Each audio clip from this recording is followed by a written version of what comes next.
Bangla, history এবং জিওগ্রাফির প্রশ্ন আছে। তো হ্যালো বন্ধুরা, কেমন আছো সবাই? আশা করছি সবাই খুব ভালো আছো।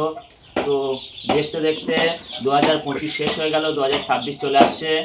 আর 2026-এর ফেব্রুয়ারির 2 তারিখ থেকে মাধ্যমিকের পরীক্ষা।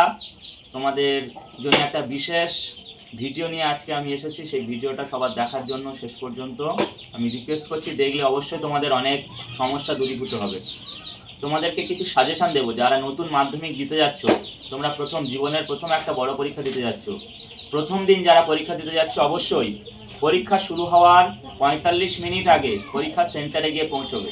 হাতে একটু সময় নিয়ে গেলে তোমাদের রাস্তাতে আর টেনশন হবে না যে আমি ঠিক সময় যেতে পারবো কিনা। তারপর ওখানে গিয়ে রোল নাম্বার দেখে তোমাদের সিট খোঁজার ব্যাপার থাকে, তো সেই সমস্যাগুলো আর হবে না। পরীক্ষা শুরু হওয়ার 45 মিনিট আগে যাবে। আর অবশ্যই পরীক্ষায় যাওয়ার আগে admit card, registration number, scale, জলের বোতল আর রানিং পেন এগুলো গুছিয়ে নেবে। আর পেন বলতে শুধুমাত্র ব্লু এবং ব্ল্যাক যে পেন হয় সেই পেনটাই নেবে। কোনো রকম সবুজ কালি বা অন্য রকম কালির ইউজ মাধ্যমিক পরীক্ষায় অ্যালাউ নেই, সেই কালিগুলো কেউ নেবে না। আর পেনগুলো তোমরা ব্লু এবং ব্ল্যাক পেনটা অবশ্যই নিয়ে ঘষে নেবে খাতায়, যাতে পেনটা রানিং থাকে, লেখার সময় যাতে খসখস না করে, তো তোমাদের লিখতে সুবিধা হবে।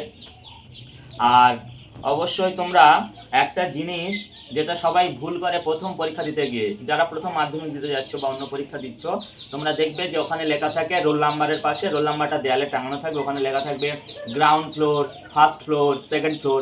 তো অনেকেই ভাবে যে ফার্স্ট ফ্লোর মানে একতলা, তো নিচেই গিয়ে তারা খোঁজাখুঁজি শুরু করে যে আমাদের পরীক্ষার সেন্টারটা কোথায় রয়েছে বা আমাদের রুমটা কোথায় রয়েছে। কিন্তু অ্যাকচুয়ালি গ্রাউন্ড ফ্লোর মানে হচ্ছে কিন্তু নিচতলা বা একতলা, আর ফার্স্ট ফ্লোর মানে দ্বিতলা, যে দুতলার উপরে গিয়ে তোমাদের খুঁজতে হবে। সেকেন্ড ফ্লোর মানে তিনতলায় গিয়ে খুঁজতে হবে।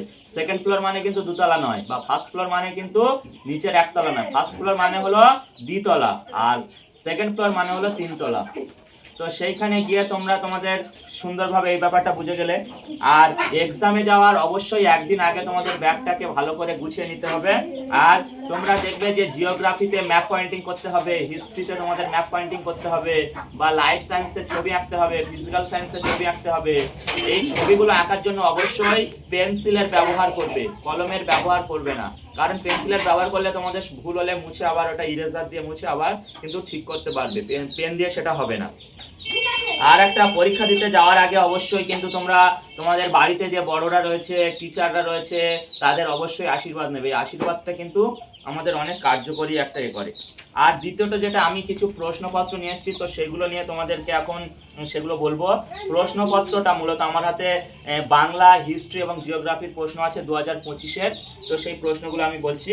প্রশ্নগুলো তোমরা অবশ্যই জানা থেকে অজানা কোশ্চেনের দিকে শুরু করবে, অর্থাৎ যেগুলো পারবে সেই অ্যান্সারগুলো তোমাদের আগে থেকে করে নিতে হবে।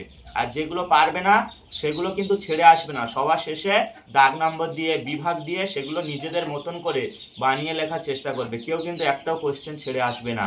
যদি ঠিক হয়ে যায় তোমরা নাম্বারটা পেয়ে যাবে, আর ছেড়ে আসলে কি হবে, নাম্বারটা কিন্তু পাবে না। আর একটা দেখো কোশ্চেন এখানটায় তোমাদের বলে দিয়েছে, প্রথম 15 মিনিট শুধুমাত্র প্রশ্নপত্র পড়ার জন্য, বাকি 3 ঘন্টা লেখার জন্য। তোমাদের 3 ঘন্টা 15 মিনিটের পরীক্ষা। আর এখানে তোমাদের কোশ্চেনের প্যাটার্ন রয়েছে, তোমরা অবশ্যই এটা জানো। আর যেটা আমি দেখানোর জন্য কোশ্চেনটা নিয়েছি সেটা হলো, তোমরা এখানে দেখতে পাবে যে কেবলমাত্র বহিরাগত পরীক্ষার্থীদের জন্য, যারা মাধ্যমিক নতুন দিচ্ছ, তোমরা এই কোশ্চেন সবার প্রথম পাবে, মানে আগে কোনোদিনও এরকম কোশ্চেন দেখোনি। তোমরা এখানে দেখতে পাবে যে এই কোশ্চেনগুলো তোমরা করে করে যাচ্ছ, যেতে যেতে হঠাৎ তোমরা এখানে দেখতে পাবে কেবলমাত্র দৃষ্টিহীন পরীক্ষার্থীদের জন্য। মানে কি, এটা যারা ব্লাইন্ড, যারা দেখতে পায় না, চোখে অন্ধ, সেই সমস্ত যে স্টুডেন্টরা রয়েছে শুধুমাত্র তারাই এটা কিন্তু করবে। যারা রেগুলার স্টুডেন্ট, চোখে দেখতে পাও, ভালো স্টুডেন্ট, মানে তোমাদের শারীরিক কোনো সমস্যা নেই, প্রতিবন্ধকতা নেই, তারা কিন্তু এই দাগের কোশ্চেনের অ্যান্সারগুলো করবে না, এগুলো তোমাদের জন্য নয়। আর একটা রয়েছে, তোমরা এখানে দেখতে পাচ্ছ সবার শেষে, যে কেবলমাত্র বহিরাগত পরীক্ষার্থীদের জন্য, অর্থাৎ যারা আগে ফেল করেছে আবার করে পরীক্ষা অ্যাটেন্ড করছে, বা যারা অন্য বোর্ড থেকে দিচ্ছে, সেই সমস্ত স্টুডেন্ট যারা রেগুলার পরীক্ষা দিচ্ছে, অর্থাৎ 9 থেকে 10-এ পরীক্ষা দেওয়ার জন্য মাধ্যমিক বোর্ডে গিয়েছো, তারা কিন্তু এই জায়গার কোশ্চেনগুলো কেউ করবে না। তোমাদের এই প্রথম থেকে যে কোশ্চেনগুলো আছে সেগুলো করতে হবে। দৃষ্টিহীনদের জন্য যেগুলো, সেগুলো করবে না। আর বহিরাগত পরীক্ষার্থীদের জন্য যেগুলো, সেগুলো কিন্তু করা যাবে না, সেগুলো অন্যদের কোশ্চেন। তো তো এই ছিল মোটামুটি ভিডিওটা। আর তোমরা পরীক্ষা সেন্টারে অবশ্যই আত্মবিশ্বাস নিয়ে যাবে, আর পরীক্ষা দেওয়ার আগে অবশ্যই পুরো সিলেবাসটা একবার করে কভার করবে, রিভাইজ দিয়ে যাবে।